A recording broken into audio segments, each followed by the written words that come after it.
Hi everyone, welcome to my Libra season 2020 presentation. I have been a bit sick and so I apologise for the tardiness of it.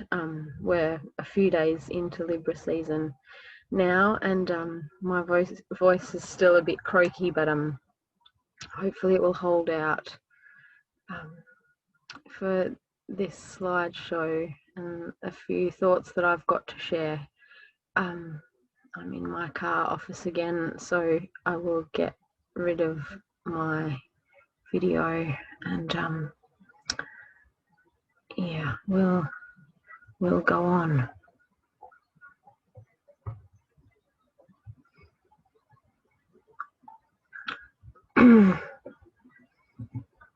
I would like to, I'm frozen. What's going on? There we go. I would like to begin with a little excerpt from T.S. Eliot's poem East Coker from 4 quartets. T.S. Eliot had Sun, Uranus, Venus and Mercury all in Libra rising. I said to my soul, be still and wait without hope, for hope would be hope of the wrong thing. Wait without love, for love would be love of the wrong thing. There is yet faith, but the faith and the love and the hope are all in the waiting. Wait without thought, for you are not ready for thought. So the darkness shall be the light, and the stillness the dancing. And the image comes from Disney's Sleeping Beauty, which was released in 1959, and at that time Disney was largely the creative team, the animation team was largely led by Mary Blair, who had Sun, Mercury and Moon in Libra and Venus in Virgo, and she was an interesting person. So just to meet where we are at, we've had the recent Virgo new moon leaving us in a mercurial lunar cycle, and of course now we are in the Libran solar cycle of the year, ruled by Venus, of course. So I want to give a reminder about those presences in, so Mercury is visible still just for a little bit longer in the evening sky, if we're lucky to have clear skies and a view. And Venus, of course, is still the morning star and beautiful and bright ahead of the dawn.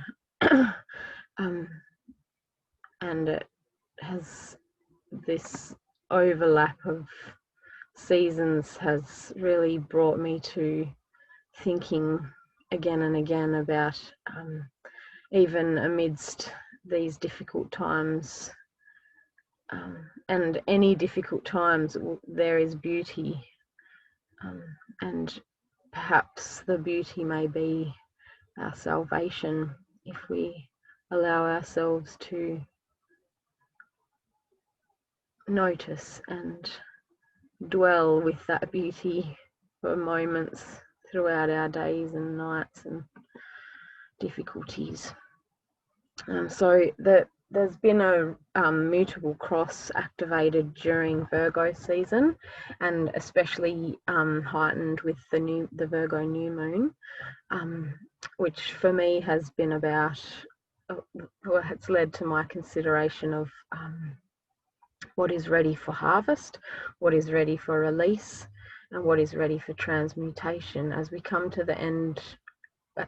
As Virgo season ends and Libra season begins, it's that transition period, Virgo being then a transitional archetype and Libra being the commencement of a new season again, which I'll talk about in a minute. But just to the mutable cross is ongoing, those energies throughout the rest, well, it remains at the moment and continues through this season, this Libra season, as once Venus enters Virgo and will oppose Neptune.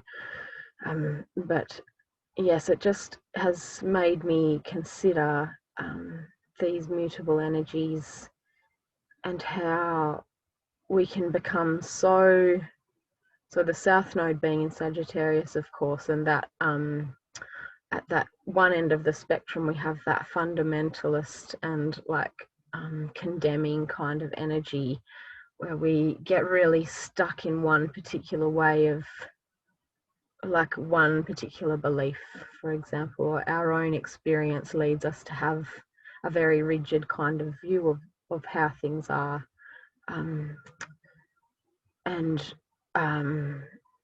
Being, you know, the North Node in Gemini and that Gemini energy being like sort of that living above the neck potential, and perhaps talking out of turn maybe, and thinking too much and having all the answers, and you know, that's kind of on the axis of Gemini Sagittarius, perhaps having all the answers, but being able to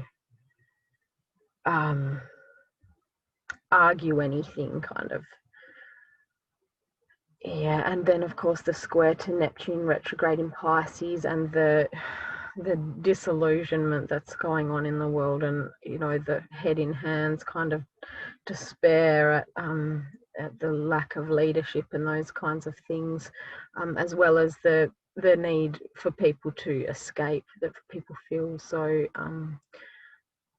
so confused and lost and despairing that there seems for many to be no viable option other than escaping the pain of that situation, rather than facing up to it, perhaps. And then of course the sun and moon and Mercury and Venus going through Virgo, and the capacity to become hypercritical and finding faults incessantly, and pointing those faults out with a big Gemini mouth sometimes, and yeah, and there being, you know, these energies playing out on a sort of more negative end of the spectrum, and there being a capacity within all of us to sort of move consciously towards the other end of the spectrum, where we become more open to the truths that belong to other people, and just allow people to have their own truths and their own experiences, and have faith in that phenomenological, there's that word again, perspective, where we, you know, just let things be as they are for others, and have that willingness to hear those experiences of others, and a curiosity and open-mindedness when it comes to things that we don't necessarily understand, even though we might think we do, and we don't always. And as well with the North Node in Gemini, I just wanted to introduce the idea for those who don't know of it. Aboriginal Australians have an idea, a word, dadiri, which is like deep listening, like silence and deep listening, not only to one another, not only to our fellow human beings, but also to all the other beings on the planet, not only animals even, but the wind in the leaves and the ocean and the sky and all of those things. So that real connection with nature seems to me like a beautiful way of looking at the North Node in Gemini, and learning how to listen, and also to express ourselves back to that, which I believe is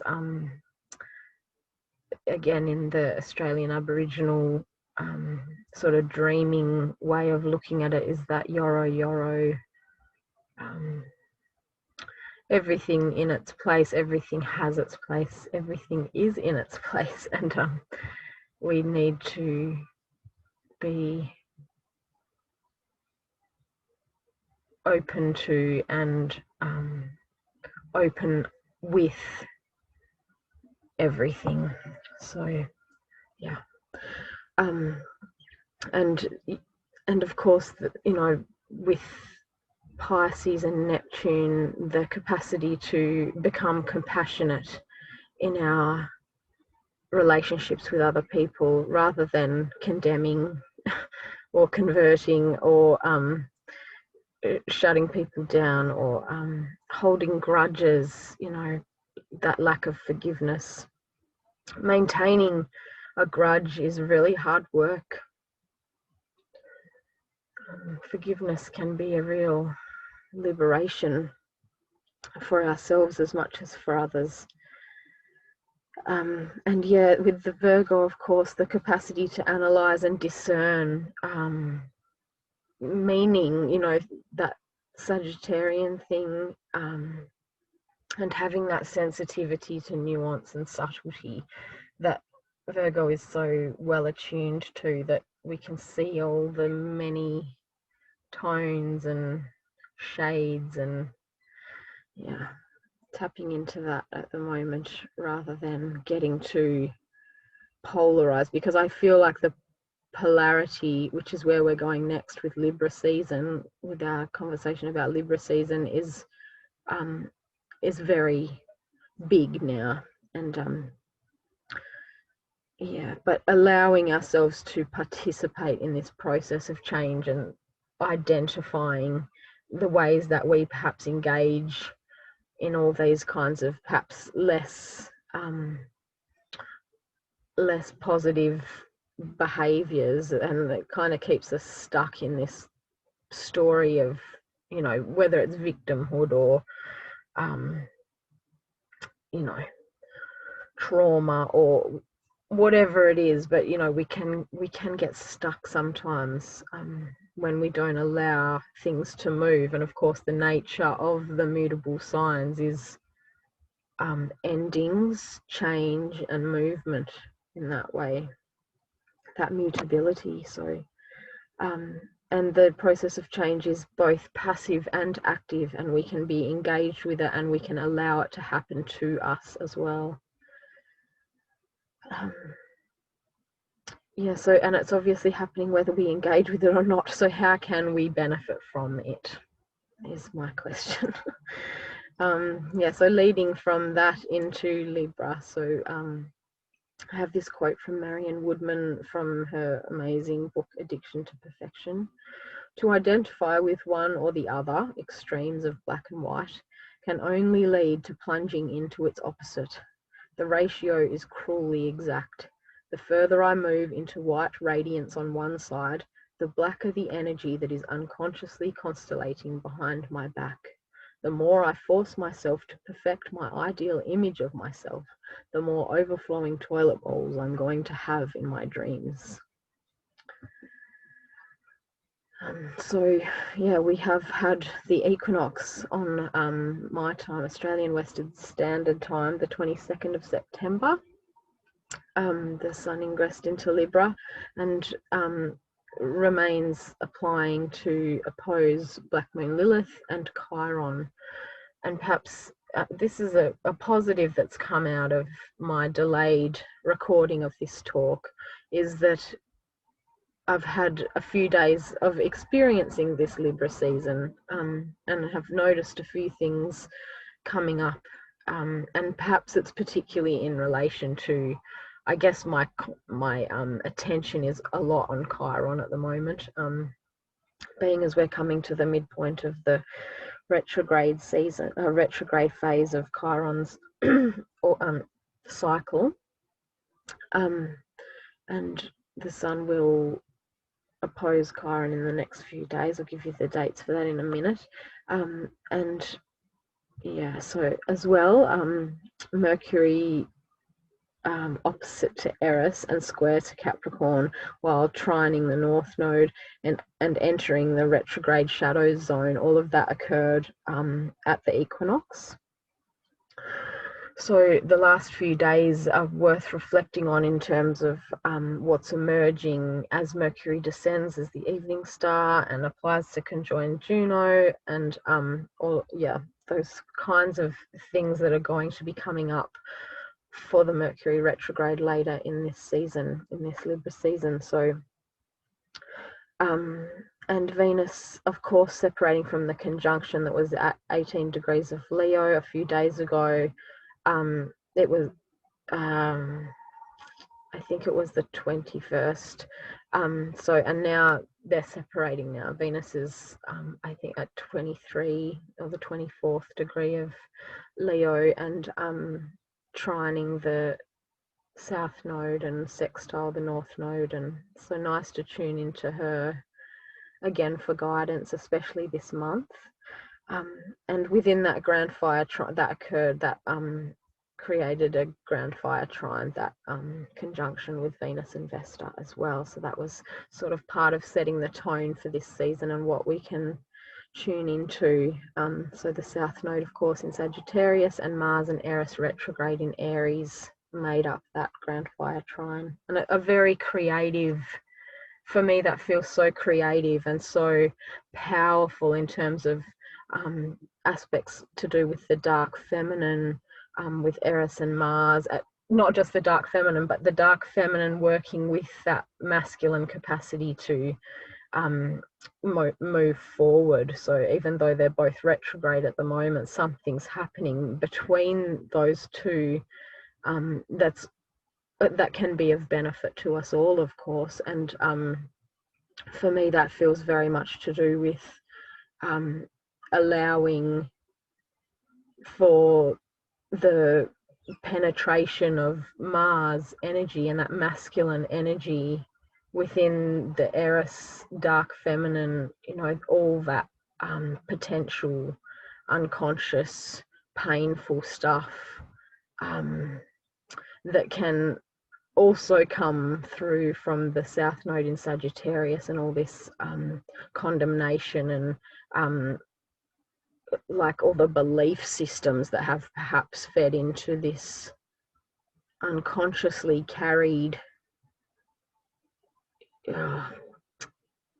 idealism, perhaps, that's sort of led us to a point where we can't really ignore things anymore. And that Vesta Venus conjunction, that's so, they have a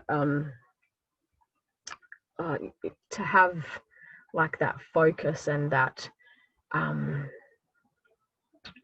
devotion to the sacred and the sacred beauty, that beauty in itself is sacred and needs to be honored as such and given a bit of time and energy to focus on. That is important this month, I think. And as well, Juno was trine to Ceres at this time, and their synodic cycle is interesting and erratic, and this current cycle dates back to multiple conjunctions through the 60s and 70s, so far as I can see, and the next cycle will not commence until 2046. So it's interesting to think about Juno and Ceres, but I'm not going to get long-winded about that now, my thoughts about that. But yes, they were trine at the beginning of Libra season. I wanted to share this poem from the wonderful poet writer Linda Hogan. This is actually not the complete poem, but it's called The Women Speaking. And the Russian women in blue towns are speaking, the flower-dressed women of India, women in orange tents, dark women of the Americas who sit beside fires, have studied the palms of their hands and walk towards one another.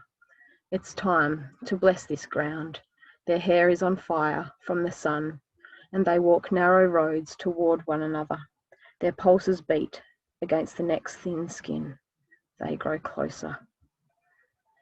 The image comes from, it's called Blue Flower from Georgia O'Keeffe, who had Venus Uranus in Libra. And I just wanted to also go back to this slide, which mentioned Georgia O'Keeffe, this painting as well, Flying Backbone, I love. Is Georgia O'Keeffe was born just after the Juno Ceres conjunction in Aries, around at the end of the 19th century. There were multiple conjunctions of that, so just meant to mention that. But yeah, just to honour this sisterhood, and this Vesta as the sister, and this movement that's irrefutable. Women seem to be rising up in, and this is not to exclude men by any stretch, but there seems to be a real movement of women who are feeling compelled now to stand up, to rise up, to have their voices heard, to speak up. So yeah. Okay, so the sun in Libra, of course, there's a few themes worth mentioning here that have come up for me in the last few days while I've been sick, as I mentioned, which it's interesting for me, I seem to get sick every Libra season. Libra is my rising sign, so it's my first house, and I'm often sick at the Aries full moon. So it's that axis of 1st to 7th house. But Libra, of course, is about balance, and of course balance is not a set and forget, is it? It's a verb, it's a dynamic process, a constant movement, like the yin yang. It's that the two swirling energies that are always responding to one another and compensating for one another. And that is such an important point that is so relevant to these times, so relevant to me. For Eris and Eris is often linked to Libra, and I like the connection between Eris and Libra. I think they really fit. I think that Libra is very much about that compensatory capacity, and it is so often unconscious, and Libra is so attuned to that harmonizing and balancing and finding equilibrium, which can mean it's a very complex thing, it's a very nuanced thing, it's very yeah, and I think often that process, that it seems like people pleasing sometimes, and it can be, of course, and it seems like adaptation, like extreme adaptation, I've put there, and that is certainly a shadow of Libra that can happen. We can adapt ourselves into anonymity almost, where we don't ever know what we want, and so we don't act in pursuit. The sun is in fall in Libra, it doesn't operate in that same way as like Aries, knowing exactly what it wants and acting. Maybe Aries doesn't necessarily know consciously exactly what it wants, but it just acts, and Libra is, of course, so much more considered and just responsive, but yeah, and there is that capacity for peace at any price, trying to make things nice at all costs kind of thing. That is part of it, but that is not all of Libra. That is kind of perhaps just a limited view of Libra, but I think Libra can be quite willing to go out on a limb to balance things, in the sense that that maybe doesn't make sense, out on a limb to balance things, but definitely, yeah, the compensation is so fundamental to Libra, I think, and fundamental to Eris. And yeah, I really think that that's important in what we're seeing in the world at the moment. And of course, the middle way, the grey, the blending of the opposites, the blending of black and white, and holding the tension of the opposites, as Jung said, and finding the middle way, like the Buddhists say. And yeah, I think that's noble, and I think can be helpful too, but I might say more about that in a few minutes. I want to share this quote which I came across in the last few days, revisiting an old favourite book of mine, which is called The Alchemy of Illness by Kat Duff. And it's relevant because through these times of pandemic, when it's at least people are saying that everybody's sick, a lot of people are dying. I don't know, like the numbers are interesting, and there's a lot of talk about inflated numbers and misinformation and those kinds of things. But regardless, what's being said, the narrative of the time is that there's sickness en masse. And so this quote I wanted to share: sick people often allude to the limitations of what we know as health, the one-sidedness of its ready optimism and confidence, the withering effects of its constant activity and interaction. English author Margiad Evans wrote that too much health is like too much light. It blinds. Illness pulls our awareness into the deepest recesses of self. From that perspective, our previous lives of busy well-being often seem misguided. And I think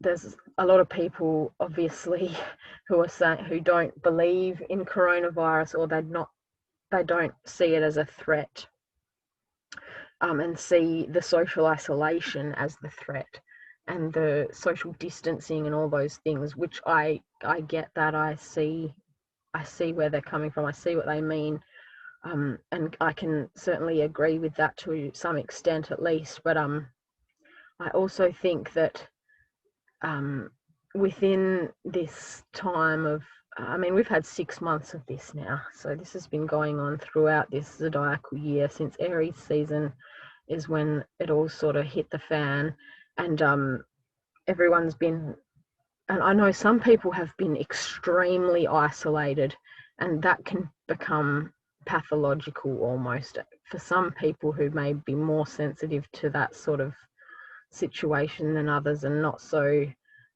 introverted perhaps. And there are so many variables, but the point I want to make is that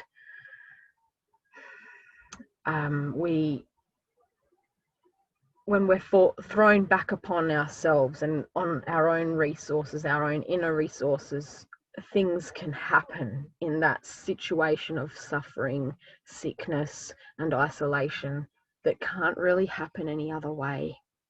And that is a lot to do with Chiron as well, in my view. So, we've had the Cardinal T-square, which is active all season and heightens from the Aries full moon in a few days, and the quincunx with Ceres retrograde on the 23rd, and the sextile with Hygeia today, and the opposition with Chiron on the 30th, which of course is the midpoint of the retrograde, as I mentioned. So that Chiron piece is really important this month, as he retrogrades. Well, he's halfway through that retrograde phase, and an illumination can come about in these few days now about, and of course under the light of the full moon, which is conjoined with Chiron. So it'll be interesting to see what comes up, and but I'm very poised to try and hear that message, because I think it's just so fundamental. There's so much about Chiron that feels to me to be about our human frailty and our willingness to remain vulnerable in the face of everything, rather than being guarded, and and that whole heroic Aries energy, that impulsive, instinctual, courageous warrior, it needs to recognize its frailty and its limitations, and that there's a time and a place for all of that, absolutely. within the context of our very normal, mundane lives even, there's great call for courage at times, and but as well,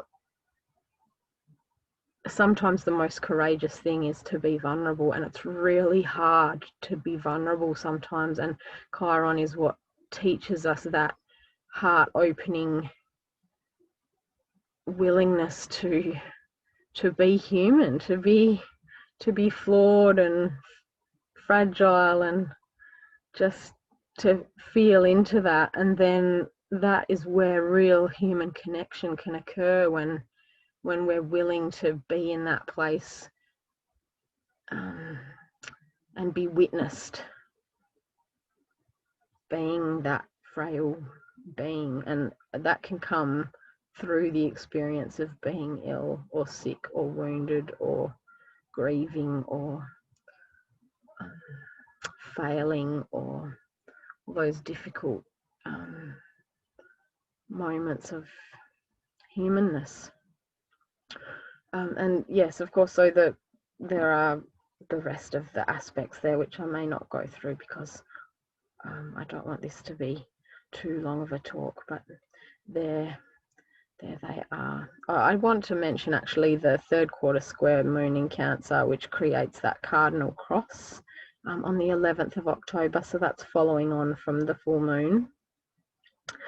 And is there anything? Oh, the opposition with Mars, which I'll speak about as well a little later, as being the midpoint of the Mars retrograde in the middle of October, the 14th of October, my time. And a couple of days later, the midpoint of Eris's retrograde, which is also at the new moon. So that is another, that's a strong lunar cycle upcoming with the Libra new moon. We'll also talk about that. I want to share this quote from D.H. Lawrence, who had Uranus, Venus, and a new crescent moon in Libra. And the beautiful painting, grey lines with black, blue, and yellow, again from Georgia O'Keeffe. Oh, what a catastrophe! What a maiming of love when it was made a personal, merely personal feeling, taken away from the rising and setting of the sun, and cut off from the magic connection of the solstice and equinox. This is what is the matter with us. We are bleeding at the roots because we are cut off from the earth and sun and stars. And love is a grinning mockery because, poor blossom, we plucked it from its stem on the tree of life and expected it to keep on blooming in our civilized vase on the table.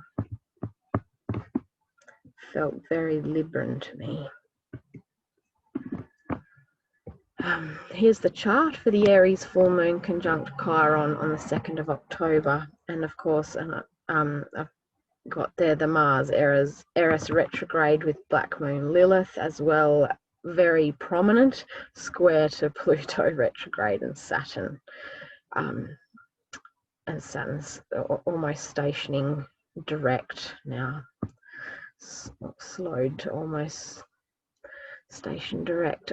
So of course the Aries full moon is the harvest moon in the northern hemisphere, the full moon, first full moon of the autumn or fall. This full moon makes me think about Newton's third law, that for every action there is an equal and opposite reaction, and again it ties into that compensatory nature, like whether we're aware of it or not. Things have a natural balance, things find a natural balance, and Libra season really brings that up. And in the context of what we're seeing in the world now, and the context of, looking at Aries is like me, I, and who am I within this context of the system, being like patriarchy, if you want to call it that, or status quo, or consensus reality.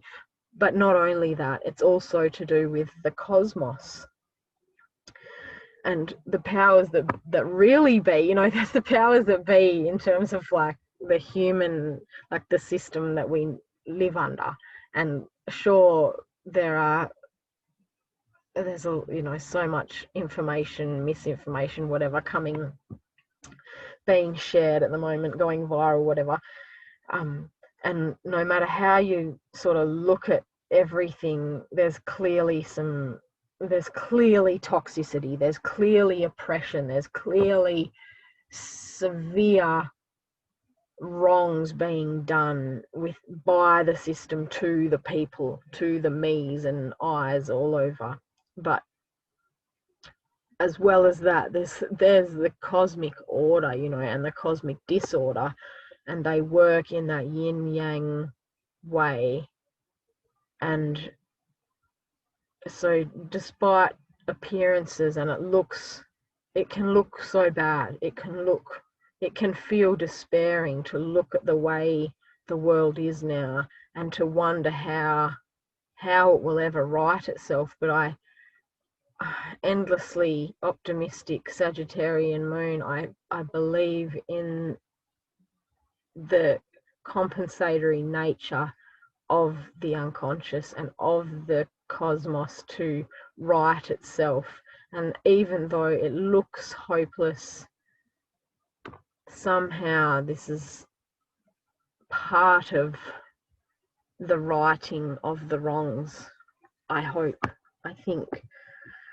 And yeah, so that sort of fits into this Aries full moon for me, in the sense that we may see and feel how within the Mars retrograde, and to varying extents, having experiences of being thwarted, and of course no one's doing what we had planned we'd be doing at this time this year. 6 months ago the world looked very different to how it looks now, and sort of coming from that new moon, so the Aries new moon in March that was conjunct Chiron, and now we're at the full moon of that cycle, and it's like there's a lot to reflect on. There's a lot to see in the past 6 months, and what journey have we taken to come to this point? And are we learning to embody authority and agency? Are we learning to be the authors of our own lives? Are we integrating that, all these energies? If we don't want to live in the system as it is, what are we going to do about it? And it can be a very humbling experience, and I feel like that's the Chiron piece, that it's sort of like, what can I do? But we can always do something, and I think that something comes out of that humility to be like, head in hands, what the hell can I do? And to get into that low point of like, man, it just seems really impossible, and then something comes out of that willingness to go into that vulnerability again, and what are we going to make of this situation for ourselves? What are we learning from this is the question. And I think that there's so much to learn from this year, for, of course, in the context of history, and like one day this will all be a memory, and it will serve as something. We'll look back on it as something, and we'll look back on it as coronavirus, of course, and the world coming to a standstill almost, and what that means within a larger historical context remains to be seen. But it's too easy to take the postmodern kind of view and look at it in a real new age sense. I think we do have to have a bit of a broader view about context, and to really I'm going off on a different tangent there, but history is relevant, and we can learn a lot through that willingness to look back on these larger cycles, and on the people who stood out as leaders in those times, not necessarily leaders in the political sense, but sometimes in that sense, but also the artists. For me, it's always the artists who have something so important to share throughout history. And I love looking at that in relation to astrology. So, and as well, not forgetting, of course, the Libra piece of all of this, and that we learn who we are through relationships with others and through that comparison kind of thing that goes on with looking at who we are similar to, who we are dissimilar to, how we identify with others and not so much, and who we like and who we dislike, and all of those kinds of understandings that we have, and then creating our own identity out of that. So yeah, it's all interesting under the light of the Aries full moon. Another Georgia O'Keeffe called Red Canna, and Rumi, who was a Libra. Pain comes from seeing how arrogant you've been, and pain can bring you out of this conceit. After all, a child cannot be born until the mother has pain, and you, whether you know it or not, are pregnant with real trust. The words of prophets and the saints are midwives that can help, but first you must feel the pain. To be without pain is to use the first person wrongly, saying I am this and I am that. I at the wrong time brings a curse, but I at the right time brings a blessing. I have included this image from Good Will Hunting, and this quote, do what's in your heart and you'll be fine. And the quote comes actually from Robin Williams' character Sean, who is the psychologist in the film. But the image is taken from the very poignant moment that really changes the course of Will's life, presumably. And this film was written by Matt Damon and Ben Affleck when they were young men, and they'd grown up as best friends. And Matt Damon has Sun in Libra and Pluto in Virgo, and Ben Affleck has Venus in Cancer rising and Pluto in Libra, just Pluto in Libra, and Matt Damon's just got Pluto in Virgo. They're born close together, so a couple of years apart maybe, but it just, yeah, it's a film about love and friendship and learning how to trust and how to be in relationship, and it just feels very Libran to me, as well as like the crossover from Virgo to Libra, and that humbling moment where your friend tells you how it tells you what you need to hear, like not what you want to hear but what you need to hear, and it's brutal truth, and it's exactly the right medicine. And yeah, I just wanted to include that as a thing to reflect on for this time and this space. So Mercury, as I've said, is the evening star still, and slowing to and descending to station retrograde. Makes a third quarter square with Saturn retrograde, or already has done, I'm sorry, and has entered the shadow zone, as I mentioned, and opposed Mars already on the 24th, and today ingresses Scorpio. Then we'll conjoin with Juno on the 30th of September in just a few days' time, and we'll square Hygeia in Leo on the 3rd of October, making a quincunx with Chiron on the 4th of October. Chiron's still retrograde, of course, and oppose the true black moon Lilith and Uranus on the 8th of October. So all of this pointing to, for me, this is so much about the Mercury retrograde. Leading into that now that we're in the shadow zone. So the retrograde goes from the 15th of October until the 3rd of November, from 11 degrees of Scorpio to almost 26 degrees of Libra, 25 degrees of Libra. There is at the station a fixed T-square between Mercury and Juno conjunct, opposite to Uranus in Taurus and square to Hygeia in Leo. And it just feels to me very potent in terms of a healing that can come through this Mercury retrograde process, to the extent that we are able to creatively engage with it. And I always love to engage with Mercury retrogrades. I think like there's 3 times a year we get this amazing opportunity to sort of traverse in reverse this terrain that we've already sort of had, but we can, of course, in our busy lives and the busyness of the monkey mind, overlook things and not even be paying any attention whatsoever to things.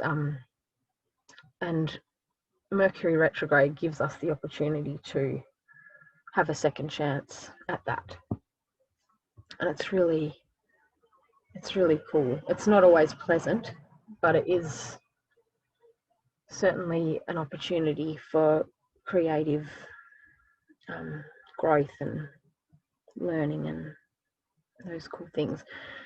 So for me, it feels like time to reflect upon Juno's long passage through Libra. So Juno was in Libra from the 4th of November, and recently during Virgo season ingressed into Scorpio finally. So a long time, 10 months almost, Juno has been in Libra, and I have felt that has been very much a part of the coronavirus and 2020's story, a very like much neglected part. If it had been different, sort of, if there'd been less to pay attention to, it probably would have received a lot more attention. She probably would have received a lot of attention, being, you know, creating this cardinal cross and square and all of that. But as it is, yeah, I haven't really heard much being said about her. So I'm wondering, will we remain committed or will we release? What will we remain committed to? What will we let go of? And it's time to have a look at that and what's going on within the context of our own personal lives. And the Kazemi will occur on the 26th of October, the midpoint of that retrograde. We'll see how it plays out, won't we? Sure, there'll be plenty to reflect upon on the other side. And my hero, John Lennon, being honest might not get you a lot of friends, but it'll always get you the right ones. He had Sun in Libra, of course, and Moon in Aquarius, opposite to Chiron and Pluto in Leo, and square to Mercury and Ceres in Scorpio. And this quote just feels like that to me. And I just, you know, there's something about that brutal honesty of Mercury in Scorpio, and it certainly, yeah, it doesn't necessarily win you a lot of fans, but it's a good, possibly a good conversation starter, possibly puts conversation to a very abrupt end. But yeah, it's interesting. Venus and the Sphinx as she moves from Leo into Virgo. We had the throat chakra moon gate, and I've had a sore throat and a croaky throat, and ever since about then. And how we communicate and whether our communication is authentic. So I don't know if I've actually explicated what I mean when I'm talking about these moon gates, which is a shamanic astrology term as I understand it, and it correlates to Inanna's descent to the underworld to her sister Ereshkigal. And what happens is that Inanna passes through 7 gates, and at each gate she must lay down a garment, an adornment, some part of her being she must sacrifice as she passes through each of these gates. And these gates correlate, of course, to the chakras and therefore to some aspect of our being in our own personal experience. And it's really a beautiful thing to participate in, and I absolutely love trying to attune to it. And we get a month, you know, to spend with that chakra and to consider what's coming up in our lives and subconsciously into consciousness and all of those things. And so, yes, so the throat chakra moon gate on the 14th of September brings us to a month where we are now in this month of assessing our capacity to communicate and to lay down our inauthentic communication, to lay down our concealment, our tendency to hide things, our tendency to not say things that need to be said, to channel a little bit of John Lennon and just blurt it out, man. Just say it like it is. Say it like we see it. Like it doesn't. That's the important thing I think about, like the mutable cross as well, and like it's important to be able to say things as we see them, but we have to know that might not actually be how things are. So there's also that need to be both reverent and irreverent, and to not be too attached, like to have a sense of humor, and that as well. Like I feel like that's a Chiron piece, that Chiron doesn't take himself too seriously. That's what makes him wise.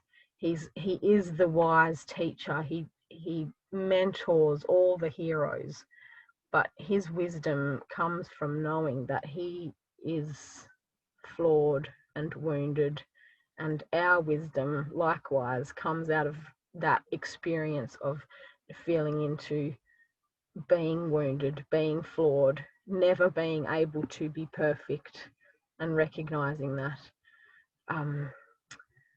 Yeah, and so to tie that back to this throat chakra moon gate and what we might possibly lay down in this phase of Venus's descent, yeah, what needs to be said? I say croakily, what needs to be said?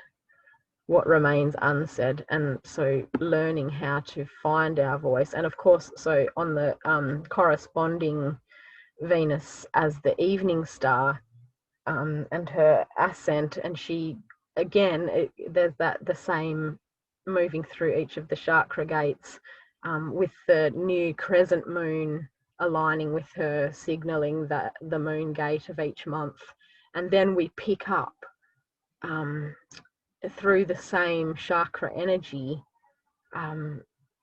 something. So in this instance, for the throat chakra, it's about finding the voice. Once we've laid down the inauthentic voice, we reclaim our capacity to speak.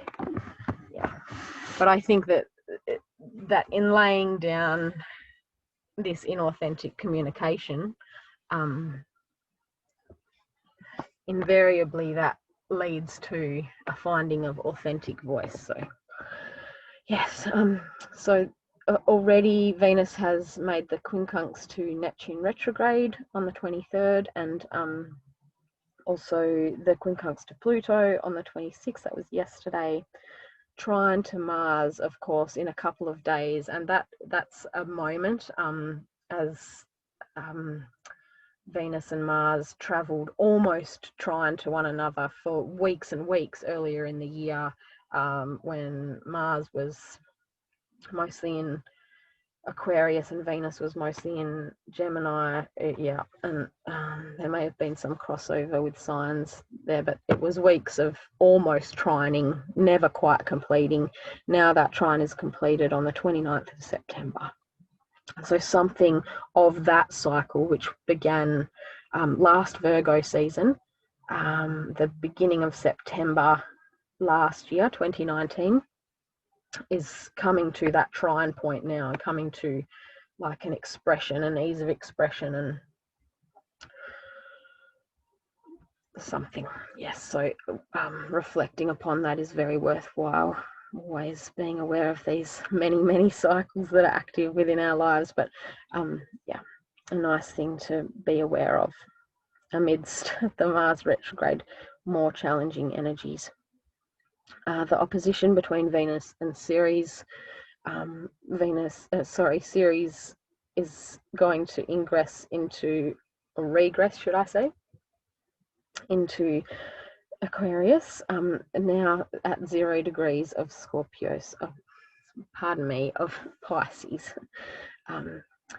And Venus will ingress into Virgo on the 3rd of October, and the heart chakra gate, as a follow-on from the throat chakra gate, will be on the 14th of October, which of course, if that rings any bells, aligns with the Mercury retrograde commencement, stationing retrograde, and as well the Mars retrograde midpoint.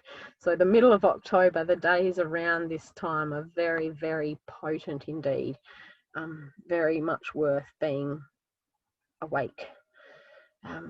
So yeah, and for me, this again ties into the theme of Libra season being so closely aligned with the Chiron piece, the heart defended against pain and suffering, and the invulnerability, that unwillingness to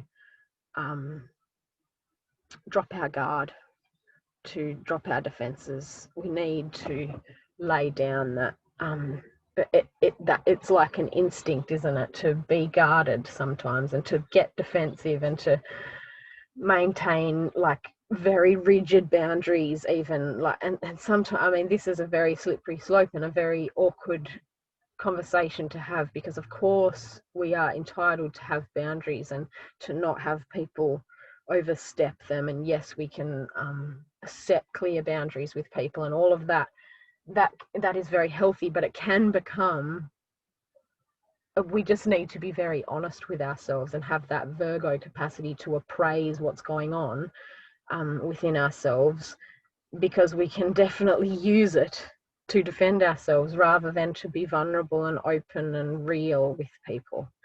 So all of that, all themes around that, I think emerge as a result of this heart chakra moon gate that opens at mid-month as the waning crescent moon aligns with Venus in the dawn sky. Again, that's how we identify that happening. And then Venus will oppose Neptune, and that cycle, I haven't really been mentioning the cycle commencement because I find it takes up a lot of time in these talks to always link it back to the beginning of the cycle. But yeah, yes, it's Venus and Neptune were conjoined. Now my mind's gone blank. It was, or April, I think. I don't even have my ephemeris on me to double check it now, but yeah, you might have to check your own ephemeris there, I'm sorry. Okay, so this beautiful, it's not the greatest image, but it is a beautiful blue statuette from Ptolemaic Egypt in the 2nd century BCE, and it now finds her home at the Brooklyn Museum. She is the Venus I've practiced saying this word, Anadyomene. So she, this ringing of her hair, this is a common thing we find in Venus imagery, in Aphrodite imagery. As she comes from the water, she is wringing her hair because she's been submerged in an ocean of, she rises up from the sea having been submerged. This is like central to the idea, to Venus as an archetype. And I listened recently to a conversation, a talk given by Thomas More and also James Hillman, that is about Aphrodite. And Thomas More, who has Sun in Libra, he speaks about Venus's nature being to rise up, and as well linking her to, of course, being the daughter of Uranus and therefore relating to disruption. And she often poses a threat to our fidelity because of her seductive and persuasive nature. I just think these are really important and rich things to give consideration to through Libra season, because it's that experience of the shiny object that catches our eye in a shop window, and that experience is the portal into the Venus realm, that attraction, the alluring nature of Venus, where, and Thomas More talks about it as well in terms of like travel experiences, in the sense that we might visit a place and want to stay there and think, I could live here, and but of course we can't do that. We can't just pack up and live in every place that catches our fancy, and we can't take off into a new relationship every time somebody, or perhaps we can, but certainly it makes for a chaotic kind of life to be following that Venusian whim all over the place. And yes, it's very beautiful, it's very alluring and seductive and persuasive to let ourselves sort of go into that fantasy. And but yeah, it's not exactly the makings of a stable kind of life, but yeah. And as well, he speaks about Venus and the superficial and a simple appreciation for beauty. And he says not everything has to be deep, and makes a very funny joke about Sigmund Freud's, you know, he references Sigmund Freud sometimes as a cigar is just a cigar. And it's, you know, sometimes things can just be pretty or beautiful, and that's enough. It doesn't always have to be this deep dive into experiential phenomenology. It's sometimes things are just worth enjoying. And with that in mind, I'll go to another Libran, amazing Libran, Oscar Wilde, who had Sun and Venus in Libra and Pluto in Taurus. Some quotes from this man: one should either be a work of art or wear a work of art. In all unimportant matters, style, not sincerity, is the essential. In all important matters, style, not sincerity, is the essential. I don't know how true these are, but there's certainly good meditations on that Libran Venusian perspective. Behind the perfection of a man's style must lie the passion of a man's soul. A well-tied tie is the first serious step in life. The only thing worse than being talked about is not being talked about. Everything popular is wrong. It is better to be beautiful than to be good, but it is better to be good than to be ugly. Be yourself. Everyone else is already taken. And finally, perhaps the most profoundly, you don't love someone for their looks or their clothes or for their fancy car, but because they sing a song only you can hear. I think that's very true about love and the Libran experience of that capacity to harmonize with another. And I think it's Stephen Forrest who differentiates, he talks about Venus as the function of rejection, that we, in order to find the one we want, we've got to go through the ones we don't want, and we've got to be able to identify those. Okay, Mars retrograde, of course. Mars is big and beautiful and bold in the eastern sky in the evenings, and quite ominous, kind of looking very red, getting redder, getting very orange at least at the moment, and getting brighter and very prominent out there. And I listened and would recommend Adam Gainsbourg's talk with the Cosmic Intelligence Agency, CIA.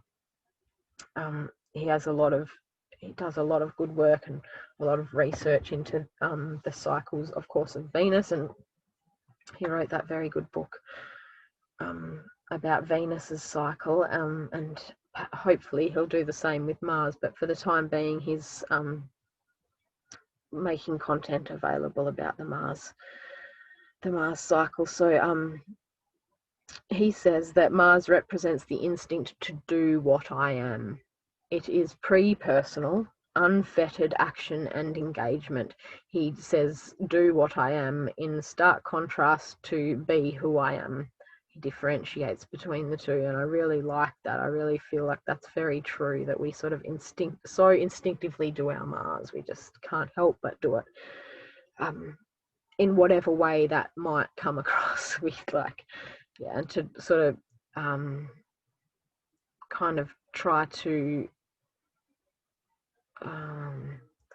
any sort of seeking to avoid that only distorts it, and it's much more healthy to deal with unrepressed things than, I mean, it's a lot more hard work once things have been repressed, isn't it? So we are in the middle of a Mars in Libra cycle, which commenced in September 2019 with the emergence of Mars as a morning star in Libra, as I understand it, and that cycle continues through until October 2021. So attuning to the emergent themes and insights and messages around that Sun in Libra opposite to Mars retrograde, which is, as I've said, the midpoint, and occurs, as I've said, 14th of October. There will be no doubt some illuminations occurring around this time, and again, Adam Gainsbourg speaks about it as the radical commitment, as this part of the journey, as pertaining to the radical commitment to one's authentic vision, masculine dreaming, as in not male, but masculine in our capacity to act in pursuit of something, but to let this unfold, watching what's happening within our lives and letting it unfold. And then at the same time, as I mentioned, so there's that concurrent moon gate.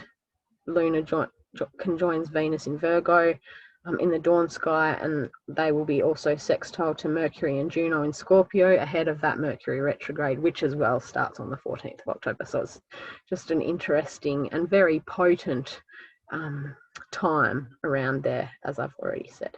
And again, Adam Gainsbourg talks about the disorientation and reorientation that follows on from that midpoint of the retrograde. So from around the 15th of October, there may be experiences of disorientation and reorientation that we can look into more deeply within our own psyches. I've made this slide with some red on it just to show. So normally the red would correlate to the retrograde point. The red in this case is the Mars retrograde. The other planets, however, are direct. So we've got the first four there: Pallas, Jupiter, Pluto and Saturn, all retrograde at the point of the first quarter square to Mars. And of course, at that time, Mars was direct, and those other four planets in Capricorn were all retrograde. So those occurred at the end, from end of July to end of August, that first square. Then this being take two, Mars retrograde, square to Saturn stationing direct on the 30th of September. That is exact. Exact square with Pluto on the 9th of October, by which point Pluto will also be direct. Jupiter also direct on the 19th. The square will occur on the 19th of October, and the square with Pallas on the 24th of October, all during Mars's retrograde period. Then we'll have the third installment, the third and final pass of this first quarter square. So looking back, Mars, of course, being in Capricorn and making the conjunction with all of these planets, and then so now coming around to the first quarter square, and a second bite at that. So the second pass of the first quarter square, and into the end of the year, end of 2020, beginning of 2021, we have the third bite of that cherry of Mars square to, by then, Mars will square Pluto on the 23rd of December, just ahead of the, just on the tail of the great mutation conjunction between Jupiter and Saturn, of course, which occurs on the solstice. So at more very interesting times ahead, of course. Mars by this stage will be in Taurus and then square Saturn on the 13th of January 2021. 2021 starts with a bang, of course. And then Mars will square Jupiter in Aquarius on the 23rd of January, and Pallas who by this time will be in Aquarius as well, on the 27th of February. I hope that was relatively clear. But just to give a little, so much is being said about Mars square Saturn, and it's a very potent and sometimes difficult, often to be truthful, difficult and very uncomfortable at times, and yes, much experience of frustration. Of course, frustration is the word often used to describe that interaction between Mars and Saturn. But I just came across this quote from Liz Green's book, and now I'm sure it was The Astrology of Fate, and I should have written it there.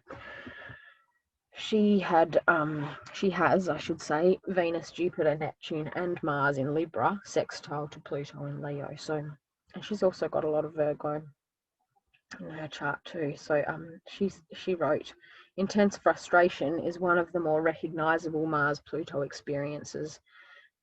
Passions are forced into introversion, and often this seems like fate, because it is the outer object of desire which appears to offer the refusal. One cannot have what one wants in the outer world without the downward journey.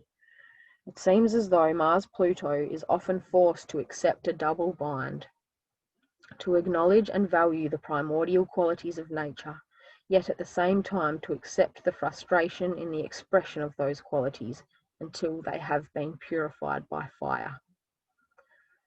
So that could, yeah, the frustration, of course, relates strongly to the Saturn piece, as I was saying, but as well to just bring in that transformational part with Pluto,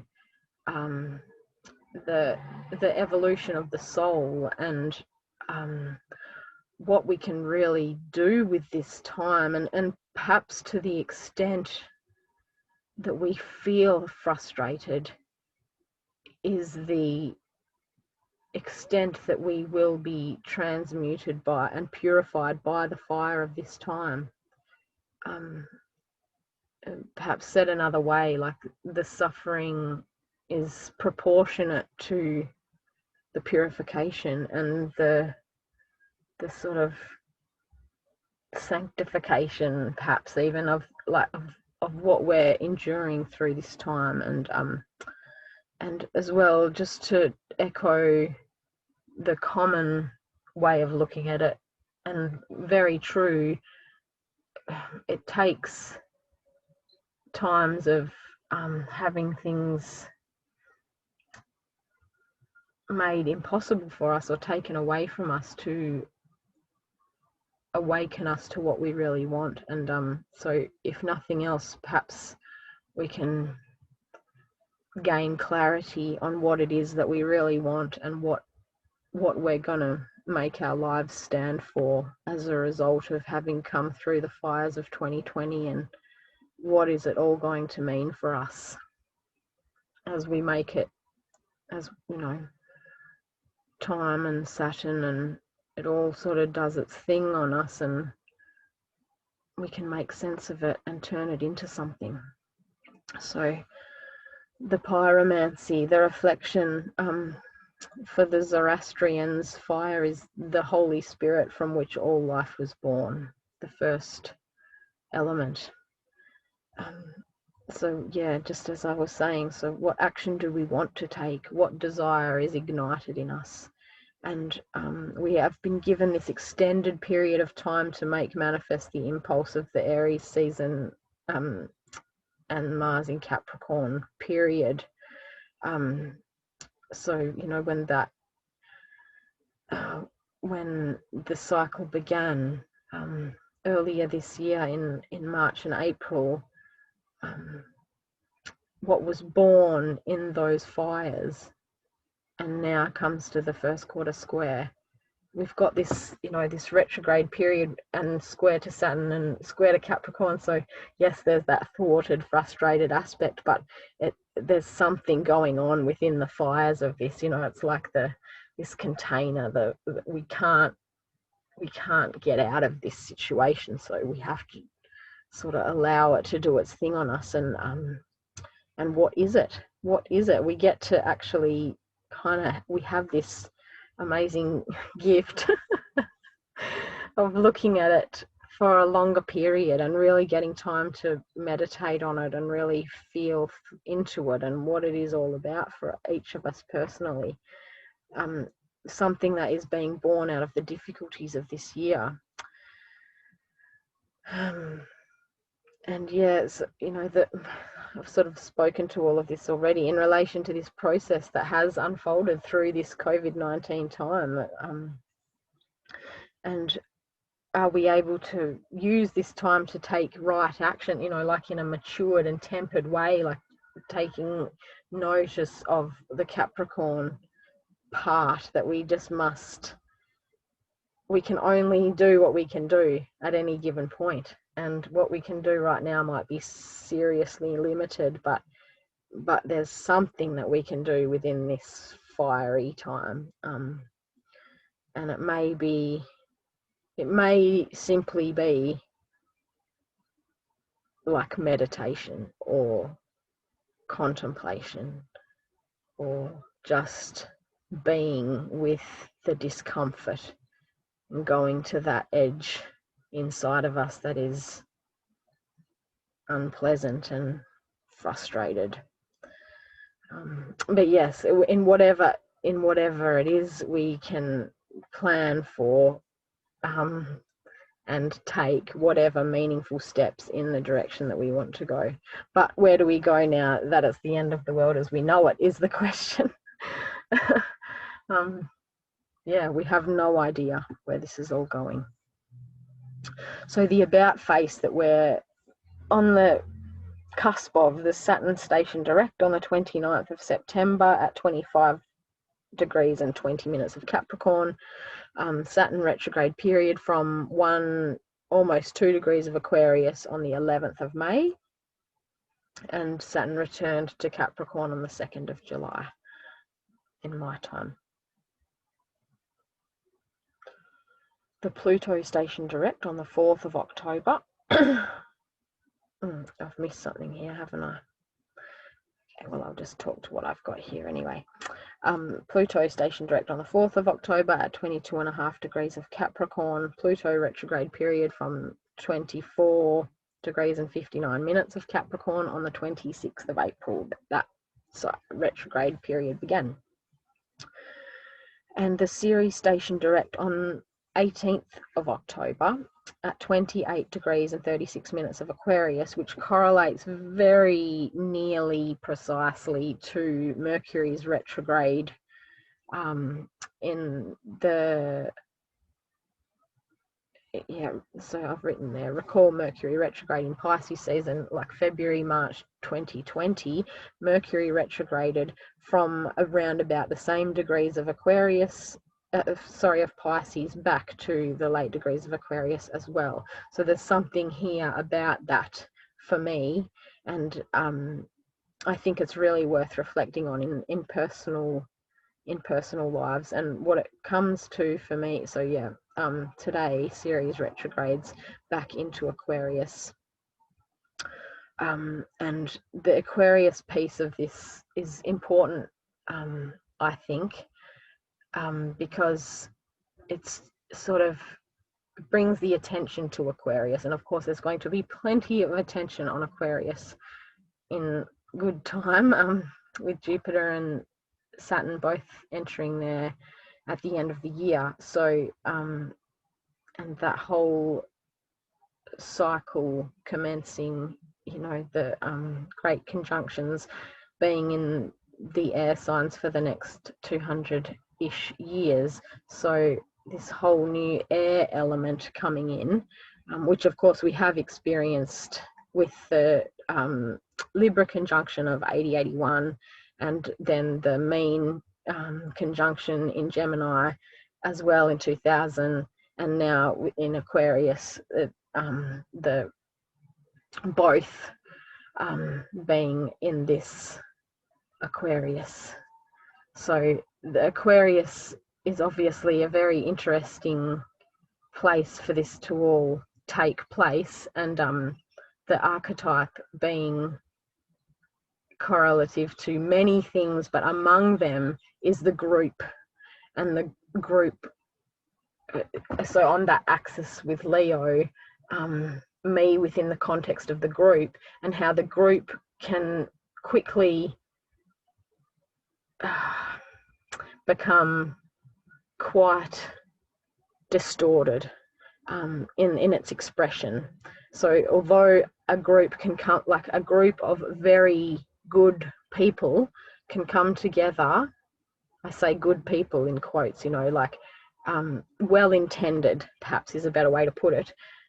People with very good, noble intentions come together for a common good.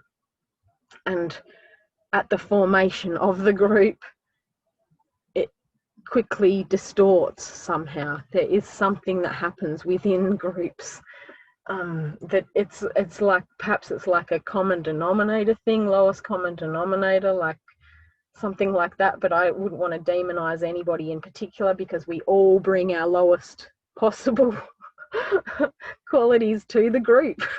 So and they tend to amalgamate into something very unhealthy.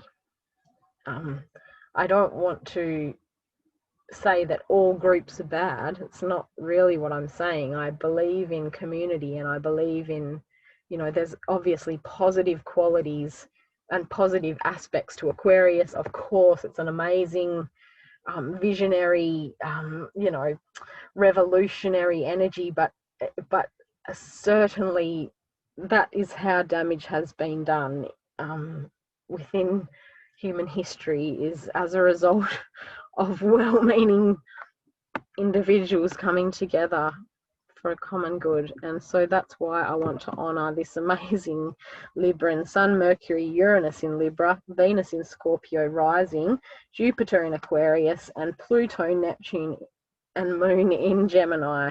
And this quote says it all for me, Groucho Marx: "I refuse to join any club that would have me for a member." It's worth meditating on, especially as we go into this Aquarian time in 2021. I think it'll, and of course when Pluto moves into Aquarius, and we're sort of in this transitional time of coming into the age of Aquarius and all of that, so-called age of Aquarius. What's that going to mean in terms of who we are as a group of human beings on this ball in space?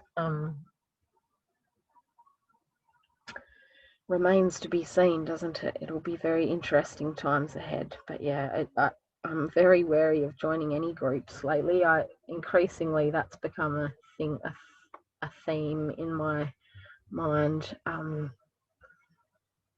because it just seems like the more we polarize to one, like identify with a particular group, means that we disidentify with another, and therefore that thing that happens, that compensatory thing of, so we align with the light, we align with love, we align with so-called truth, we align with democracy or whatever, and behind our backs is the constellation of darkness, strife, you know, communism, you know, like whatever.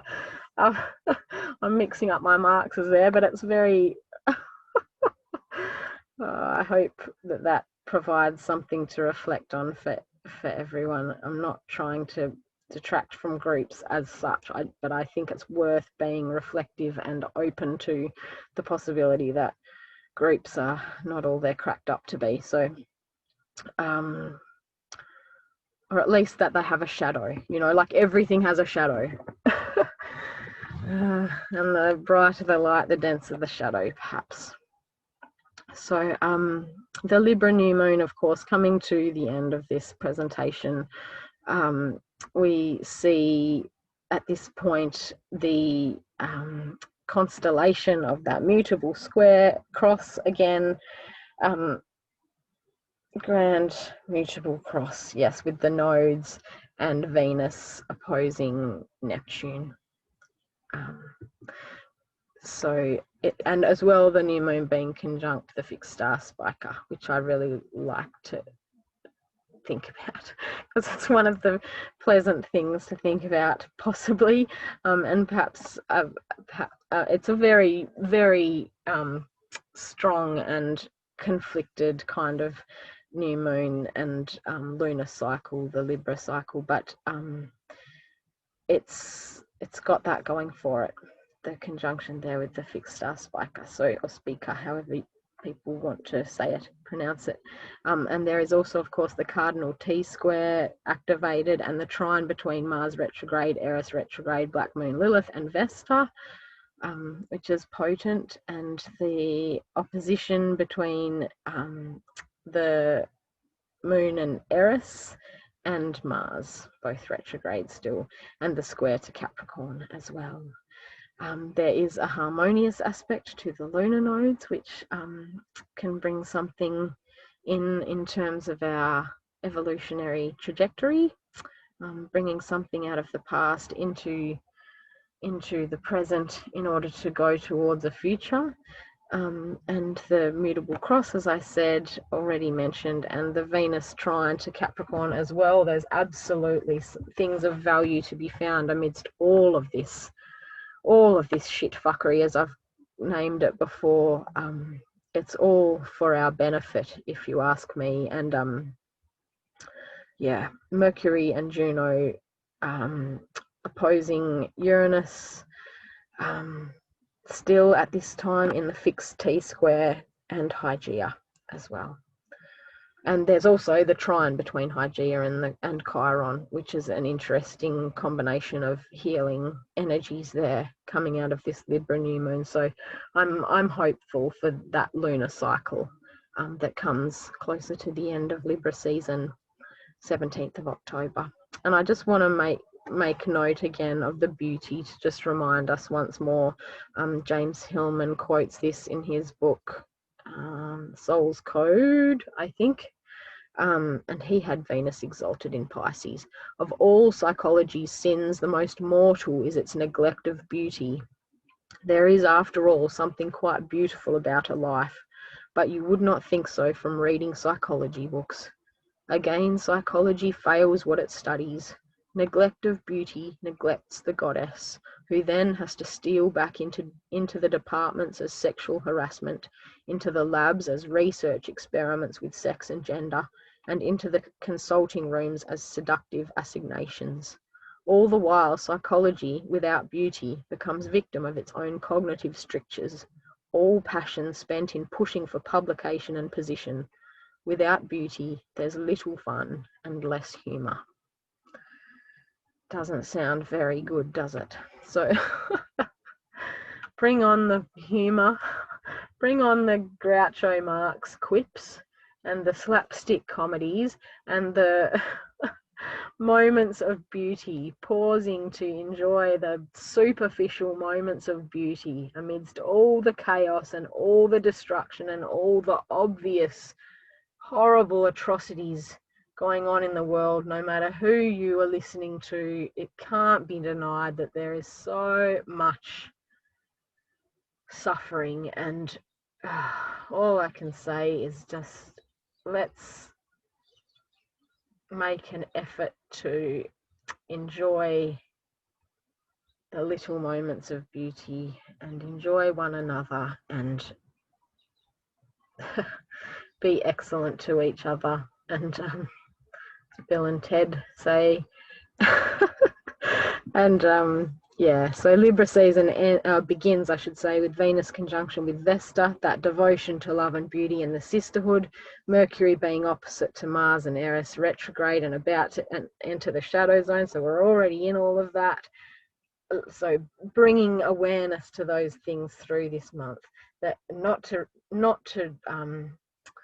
deny or reject or exclude anyone who identifies on the male end of the gender spectrum.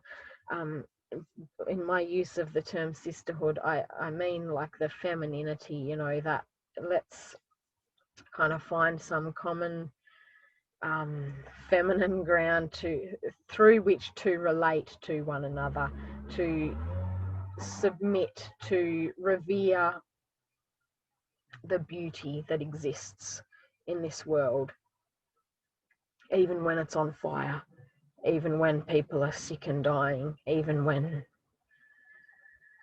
all of the above. And Libra season will, of course, end on the 23rd of October, and Venus will be trine Capricorn and separating from the mutable cross by this point. And Vesta, I just want to mention Vesta again, who ingresses Virgo on the 22nd of October. Lots of good things to focus on amidst all the challenging difficulties that we're not going to miss. They're happening to us, they're happening around us. Let it all do its work on us and see what comes. In the meantime, can we hold the tension of the opposites in our own lives? Empedocles, love and strife, as Rilke's two opposing poles where God learns. I hope that makes sense, but it's in reference to Rilke's amazing quote about take your well-disciplined strengths and now I've lost the quote out of my mind. So the two opposing poles within humans is where God learns, and we can take our well-positioned strengths and make them the two poles within which we live our lives, and through our lives being the process through which God learns. It's just an amazing idea, and I just love it. And finally, again, Rumi, Sun in Libra. This is how most people live, sleeping on the bank of a freshwater stream, lips always dry with thirst. In your dream, you're running towards a mirage. As you run, you're proud of being the one who sees the oasis, and you're bragging to your friends, "Look, I have the heart vision." Listen now. This love of spying far off satisfactions keeps you from tasting the real water of where you are and who. The way is who and where you already are. It's sleeping in your very being. That which sleeps and awakens and dreams, the sweet water is a taste of God. Thanks. Best wishes.